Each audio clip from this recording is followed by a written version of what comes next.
What's up, PrizeFight fans? I'm Brian Tong, and we're here to face off another contender for King of the Smartphone Ring.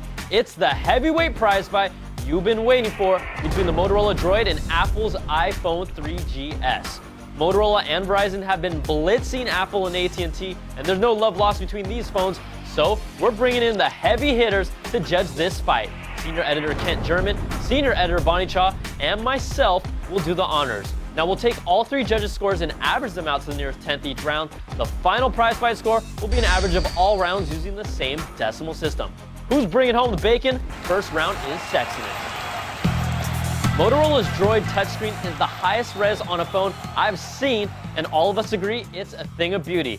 It's a thin form factor considering it has a keyboard, but a drawback is its blocky design, and that fat lip on the bottom, not a fan. The iPhone 3GS still holds its place as the sleekest and cleanest device on the planet with its rounded corners. Is this thing even debatable? The iPhone Sexy is timeless with the perfect 5, and the Droid gets a 4.3. Next round is navigation. The Droid is bringing a responsive touchscreen, a navigation pad, and a physical keypad. Now, even if the keys are described as flat and slippery by Kent, Bonnie says you'll get used to them. The Android OS 2.0 has a minimal learning curve, and it's a lot more customizable. Plus, I love the notifications pull down. No one can deny the iPhone is still the easiest and most elegant OS to use. Navigation is smooth as butter. Pinching may be subtle, but it's a feature you'll miss on the Droid, and there's no other phone that my 3-year-old niece and I can both use. The iPhone gets the edge here with another perfect 5, but the Droid isn't too far off with a 4.7. So after averaging 2 rounds, the iPhone rocks a perfect score, and the Droid trails by half a point. Next round is features. Both phones are packed with core features like 3G, Wi-Fi, GPS, and Bluetooth, so what really stands out? The Droid brings its faster flavor of 3G EVDO Rev A, it's a multitasker, and there's more customizations with the Android OS.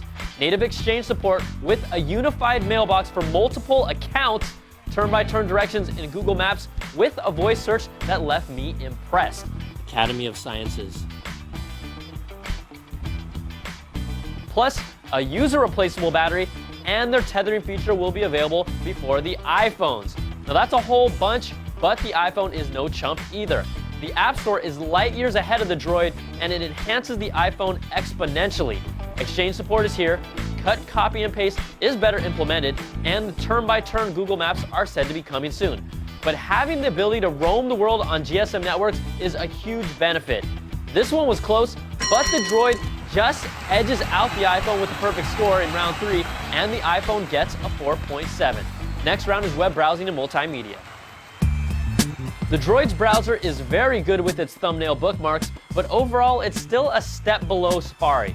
It has a better 5-megapixel camera with flash, the Amazon Marketplace is solid, and its media player is pretty basic, but capable.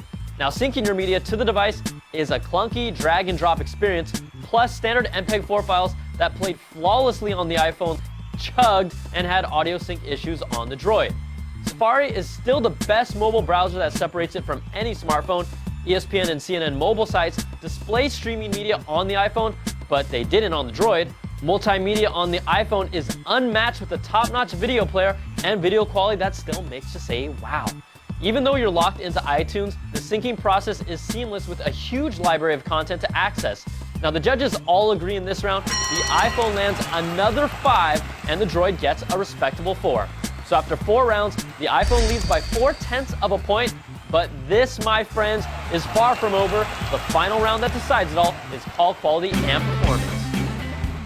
The Droid is on Verizon, and its call quality delivers with a clear signal on both sides of the call. Speakerphone sounded great too, and its 3G is faster and more reliable even outside of San Francisco, and it delivers longer battery life for calls.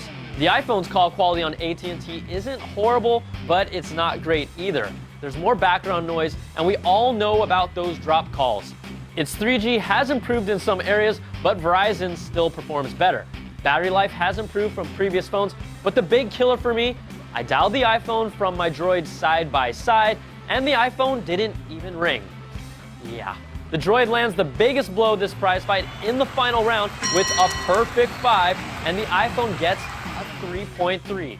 So let's average out all 5 rounds, and in a battle where the iPhone was sitting pretty, the Droid fought back in a final round that would make Rocky Balboa proud, leaving us tied at 4.6 points apiece. Now that is what I call a fight. So you know we can't walk away like this, and we're gonna have to go to a tiebreaker, and that's the number of rounds won. So check out the breakdown, people. But after a truly epic battle, the iPhone wins the tiebreaker 3 rounds to 2 and is your prize fight winner. These are 2 really impressive phones, and there's no losers here, but this prize fight really shows us that the Droid excels as a phone, and the iPhone 3GS stands out as a multimedia phone.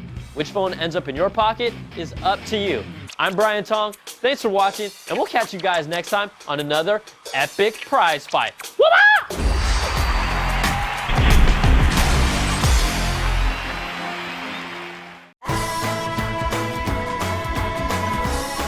It's something new. The internet in the shape of you. Yahoo. It's you.